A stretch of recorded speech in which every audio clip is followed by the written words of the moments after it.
Welcome back to the show. It's that time again. Week in review, ladies and gentlemen. Yes, we got a very special guest today. Somebody roll that beautiful intro.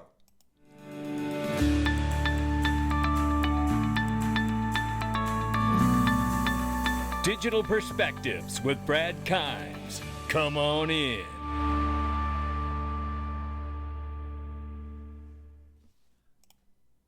Welcome back to the show. The one and I told you we had a special guest today. Mickle Markets is with us. Mickle, how you doing today, man?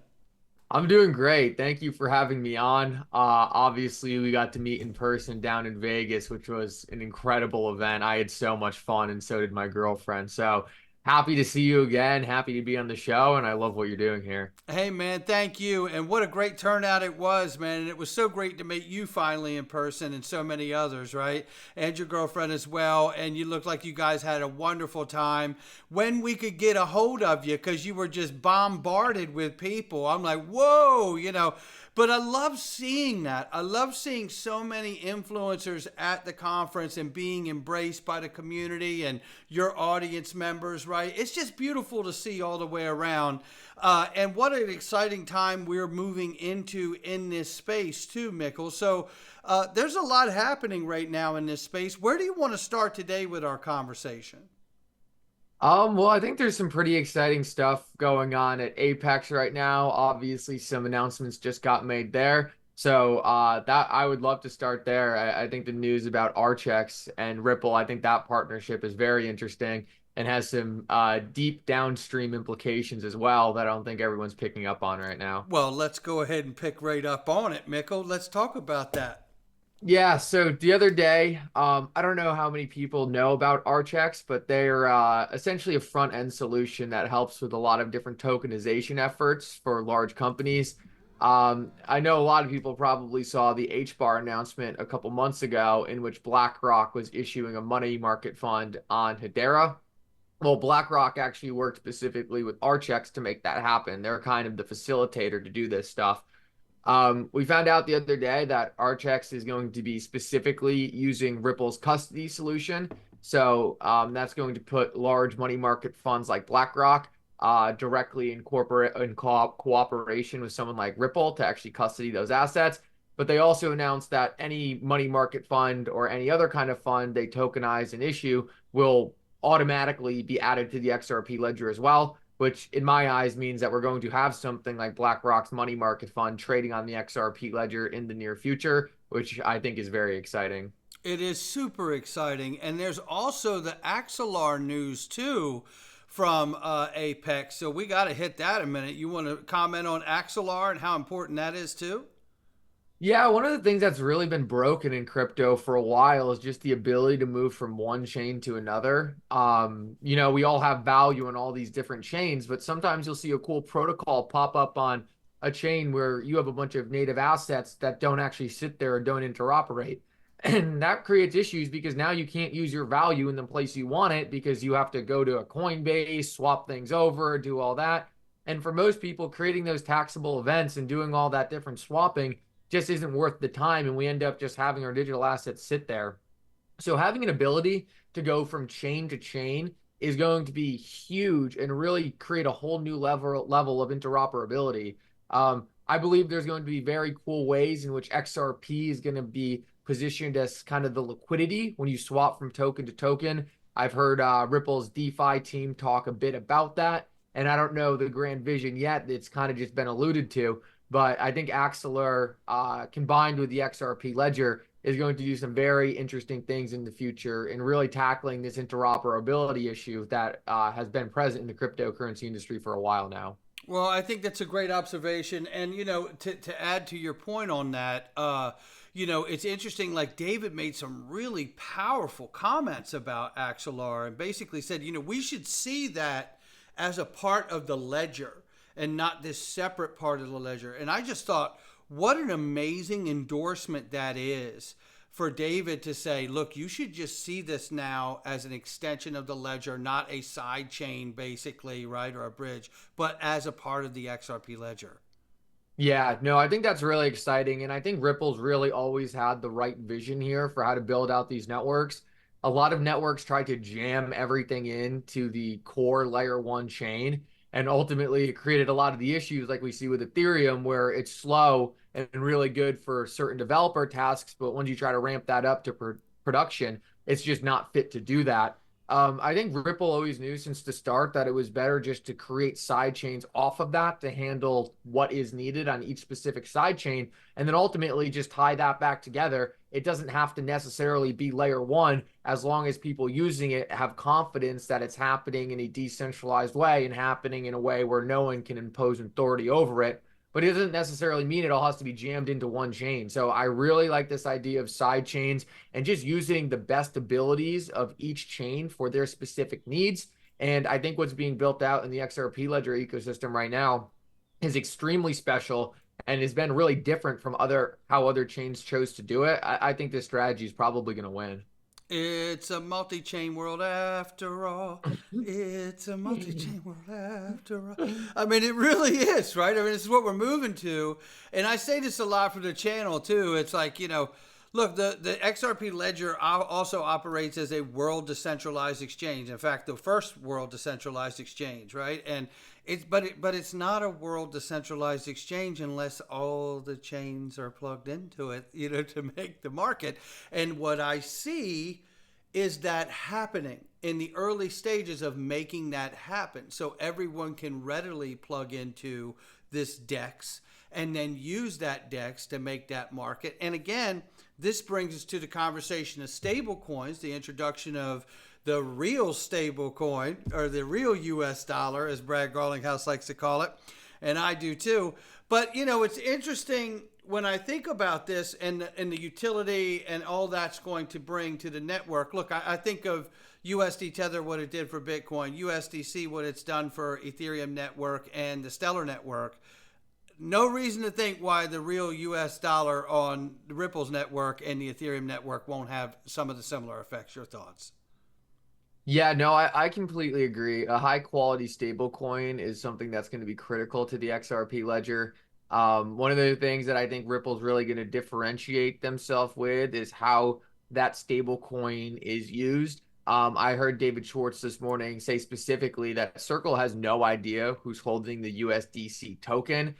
That led me to believe that Ripple is likely going to have some kind of KYC behind their stablecoin, which for some people in the retail space, right, that might be problematic. But what we know is Ripple, since day one, has really never tailored to retail. They're looking to build out products that are institutionally focused. And I believe that feature is going to be huge for institutions. And one of the things that I've always really appreciated with how the XRP ledger has been built out, they've always really focused on things like right now we're seeing decentralized ID be implemented. We saw clawbacks get implemented a couple months ago. All of these things that are going to be absolutely critical to institutions being able to leverage this technology. And it's just a much different path than almost every other chain is going down. And for me, that's really exciting because it differentiates the XRP ledger as really a chain for business and something that I believe is going to have the tools and fundamental things necessary for large institutions to use this technology at scale. So I'm really excited about that kind of proposition that Ripple is looking to put this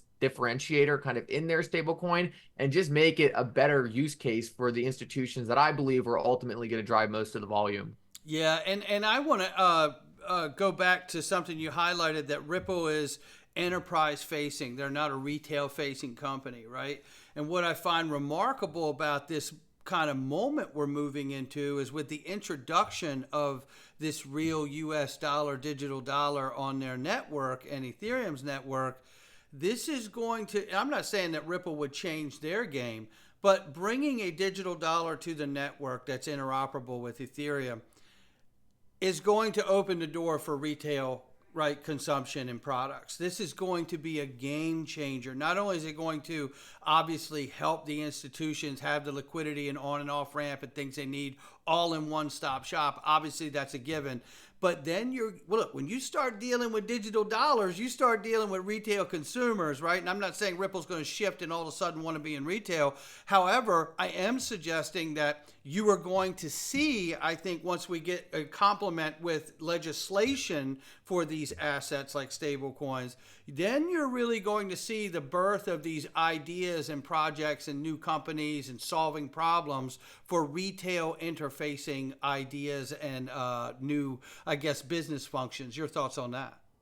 Yeah, well, I think they're going to be like enterprise grade retail products. So rather than just a protocol issued out there with not a lot of compliance built in, it's going to be a business kind of focused on building a full suite of retail products that go through the proper regulations. So I think we're going to see a switch in kind of how these things are built out. And a lot of these retail focused businesses building on the XRP ledger are still going to require some of the things that institutions require, like know your customer and all these other things.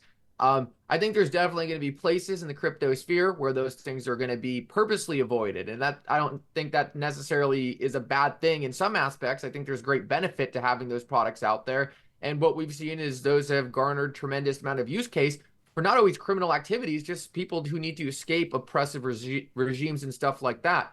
But there's also a place for businesses to be able to come in and use a system where they know there's know your customer and they know they can use these different things like decentralized ID or clawbacks to make sure that they can manage the regulators' expectations. So I think what we're going to see a lot of going forward is retail applications built on the XRP ledger, but really businesses that are sustainable and follow the appropriate regulations to really make sure that we can build out some deep credibility for this industry. And so that a PayPal could one day come online, deal with retail, but not have to worry about some of the things that are at issue with other chains. You know, something that I found interesting is that I believe it was during one of the interviews that Brad Garlinghouse had done at Consensus.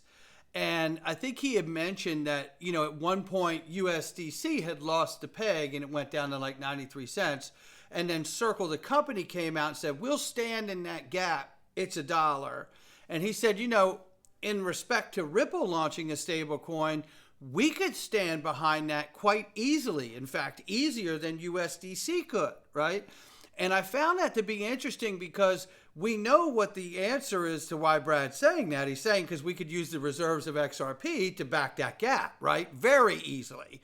And he's right. But that's the first time we've ever heard someone say we could back a digital dollar with XRP. And it's remarkable. Yeah, and I think over the long run, we're going to see Ripple's USD stablecoin backed by XRP. I think in the short term, there's a lot of policy discussions going on in the United States right now. And I don't think this is the time to be pushing on the innovative front of a stablecoin. I think you want to just do the core of what everyone else is doing, make sure it gets through and make sure the regulators will give the thumbs up. I don't think Ripple should have ever come out and said this is backed by XRP and all this crazy stuff. It's just a non-starter. Yeah. But I think down the road, we are likely going to see something like that as we get more rules and regulations about actually backing a stablecoin with a digital asset.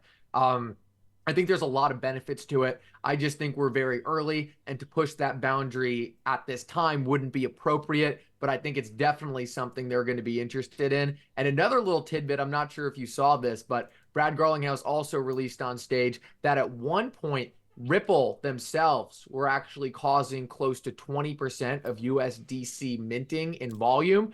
So there's been a lot of volume on USDC, and I wouldn't be surprised, right, if a lot of that volume was actually coming from Ripple working with a lot of these institutional partners. And as soon as Ripple's new stablecoin comes online, they already have a lot of volume they know they can facilitate. Well, you know, I'm glad you brought it up because I wrote it down. I was actually going to bring it up because you got it.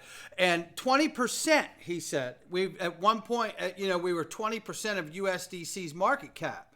Well, my goodness. I mean, that's, they're like 32 billion plus right now. So that's 6.4, whatever the heck it is, 6.4 billion added to the real US digital dollar on their network when they go. And for clarity, to make the point more clear of what Brad had suggested, yes, when they launched the stablecoin, they made it very clear they're going to use US dollars and treasury bills to back that asset 1-to-1 or to a surplus. But the point he was making was about the fact that even if we lost that peg in that setting, we could use XRP to back it up. I mean, that was really the phrase. And I was super excited because, listen, we know that there's a lot of talk about the petrodollar agreement, Mickle, and whether it's ended or not.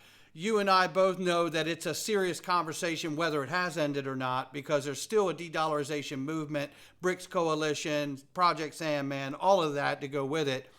But the reason I bring this up is because, now I just lost my point. I had a great point. I wanted to take a sip, but it was really about the whole introducing this digital dollar from Ripple and the petrodollar. It'll come back to me. Talk about the petrodollar and where we are right now.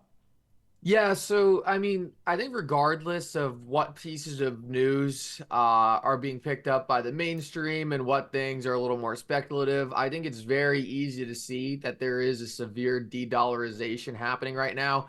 I was just looking at a report that just came across my screen with Bank of America saying de-dollarization is happening and is real. So I don't think there's any debate about that. And I think it makes sense, right? I think as we have more built out economies all around the world and we have easier ways to actually issue currency and have more developed nations that have GDPs and everything like that, I think it makes sense that they have their own currency. It doesn't make sense that they necessarily use the US dollar. We were talking earlier how the United States, right? They've been simulating out these currency wars for years. We saw Gary Gensler himself in some of these things in 2016. So I don't think any of this is necessarily a surprise to the United States or something that they don't know is happening or want to happen. One of the things that I've done a lot of research on just through people in this community is like the Triffin dilemma and the issues of actually having your currency being something that's being used by all these different countries. So I really do believe going into the future, we're going to not see necessarily the dollar going away or getting killed or anything like that, but just other countries putting a priority on their own monetary system and the US dollar being a little more of an internal thing. And as the more we have different nations setting up their own payment systems, their own currencies, the more I believe you are going to absolutely need some kind of neutral, decentralized asset or protocol in the middle to just put everyone on a level playing field. So I ultimately think this is playing out exactly into the future a lot of us has talked about for a while. And yeah, it's a really exciting time to be kind of investing into the protocol layers that I believe are going to fix a lot of the things happening in the system right now. Yeah, I couldn't say it any better. And I did come back to my thought that I wanted to lay out here. So, it's funny, we're going through this transformation, this change, right? We go from the gold standard to the petrodollar agreement. I do believe we are moving to the introduction of a bridge asset, right, like XRP and some other assets. It doesn't have to just be XRP, right? But I do believe XRP will play a major role in that. And I do feel like, listen, and I've talked with this, from, other influencers to, respected minds in the space to Christian Carlo, the former CFTC chairman, obviously the head of the Digital Dollar Project.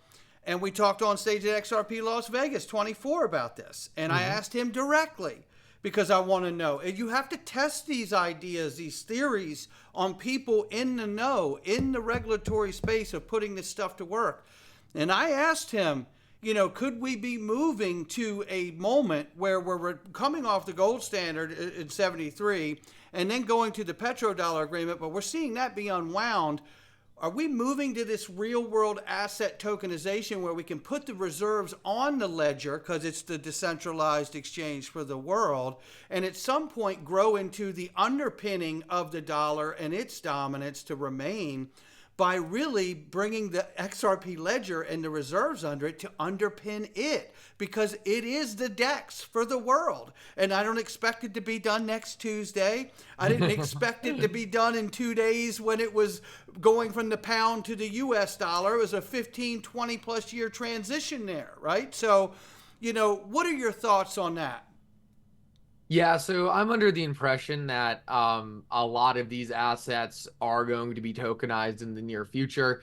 For a while, it was something we just kind of talked about as researchers in the space. And now you see people like BlackRock coming out and saying, no, we're going to be doing this. When you have an institution like BlackRock, who has all the assets, tell you that they're going to be using the technologies we know about to tokenize a lot of these assets, there's not a lot of real speculation there. What I believe companies like BlackRock are going to do is set up their own private chains on the side and ultimately use those for internal transactions. but they're still going to need public liquidity. They need to create a marketplace, and that marketplace is going to be created on the blockchains and the protocols you and I have been investing into and we know about. And that's the really cool thing about this space, and why the reason I focus on Ripple and XRP, because they just seemed always focused on working with these institutions to ultimately set up those public marketplaces and get them using the XRP ledger and comfortable with some of these ideas, and showing them that they're pushing regulation first and pushing to actually incorporate a lot of the things we see in the traditional financial system into the decentralized one. So I think a lot of these major institutions are being very forefront in saying that tokenization is going to happen. And I believe people need to understand that tokenization ultimately is going to need a public marketplace to move these assets around, to trade them, to create that liquidity. And those technologies are right in front of you. You just have to pick which ones the institutions are probably going to leverage and use. And to me, it's been clear who's been working with the institutions since the early days. A little biased, a little bit. Both of us are, I guess. But but you know what, though? Listen, the XRP ledger, look, without error, without, a security breach, since its inception, basically. And that's a remarkable feat in its own. And I think on that merit and the speed of settlement time and the low cost of settlement time could bring that level of consistency to the market for making markets when all of the different protocols that are relevant are plugged into it to make the markets. And listen, when I think about direct, whatever pairing makes the most sense, the software that has been developed will make that best pairing, right? And then when in the case it's an XRP, it'll use XRP. If it's case it's dollar to dollar or dollar to euro, it'll do it. And obviously that depends on the demand of the buyer and seller and what they're looking for in return. But we are literally moving to a new moment in the human history where we can see trades and pairings take place in a manner that has never been possible before in the history of mankind. It's a pretty exciting time. Yeah, so I work with a lot of people who come from the traditional financial system and want to deploy assets into the crypto sphere. And it's so funny. The biggest way I help them get over their skepticism is just showing them what Ripple is doing with XRP, because most of them haven't heard about it. And it always clicks to them when I show them that example, because instantly they now get that there is a real world application to using a cryptocurrency to solve issues they see every day in the financial system they use. Like these big businesses and the leaders of these businesses, they know how annoying it is to move money from point A to point B and all the headaches involved in that. And when you can show one of these companies using this technology to solve a real world problem, it completely changes their outlook on the entire industry. And suddenly it clicks for them that, hey, these things are things that we can't do right now, and solving real big issues. So I think the more and more people we see come online to this understanding that these technologies solve problems that haven't been fixed for a long time in the financial system, people are going to really understand how critical it is and how important incorporating these things into the financial system really are. Oh, I think that's so well said. And, you take me back to how I found Ripple and XRP in 2017. And, I had a little teeny beach company and a product I invented for the beach, and then added some other stuff around it. And I was I had taught myself to become a global importer over in China, speaking broken Mandarin, all this stuff. It was a hell of a moment in my life. It really was. But it was through wiring money through SWIFT in my bank and sending that money to the manufacturers and the Bank of Beijing and all of this stuff, that through that process was just a nightmare. That it would take 5 to 7 days to get the money there. You never knew where it was in between. And when it would get there, then they would tell me I owed more money on top of it because of the currency differential that was taking place. And then when I first read that Ripple was a company and looking down this space, and then saw that they had partnered with the Faster Payments Task Force, I was like, oh, that's it. I think I know exactly what's going on here. I knew what pain point that they were going to solve because they were solving it for me, right? And so many others. So it was one of those moments where it was just, you felt God smacked. You were like, I got smacked with the use case right in the face, right? And I was like, and I've been hooked ever since. And it's always been about the macro understanding of that for me which is why I've never lost my enthusiasm, my curiosity for this space.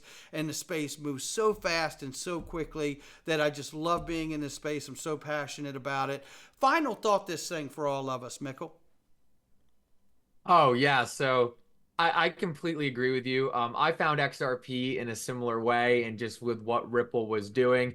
And it was just always the idea that, look, there's a lot of very, very cool technologies being built here, especially in this space. But the thing that just gets me so excited is the idea of this technology being used to transform the system as we know it today. Because to me, that's where all the value is, right? Like, we're inventing technologies here in the crypto sphere, but we can't create value in the crypto sphere. What we need to do is create technologies and protocols to take the value that already exists out there, the real estate, the bonds, the stocks, the equities, the currency. All of this value is already created. And cryptocurrency, while it will create some new value, the purpose of it to me is just to create a new set of rails for the value that already exists. So being able to take that value and put it on these new rails, I think is going to add a whole new depth of liquidity to the financial system, a whole new system that just we haven't had before. So to me, that's what's really exciting about all of this, and where Ripple and a lot of these other companies working with the regulation are sitting is what gets me very excited. Me too. And I think you really speak to a really key formula that is going to be experienced at a level we've never seen before in the history of transactions, the movement of money, the velocity of money, right? That's what we're getting ready to see at a level and pace that we've never seen it before because of this technology. Ladies and gentlemen, Mickle Markets, give him a follow. Where can they find you, Mickle? Tell them where they can find you.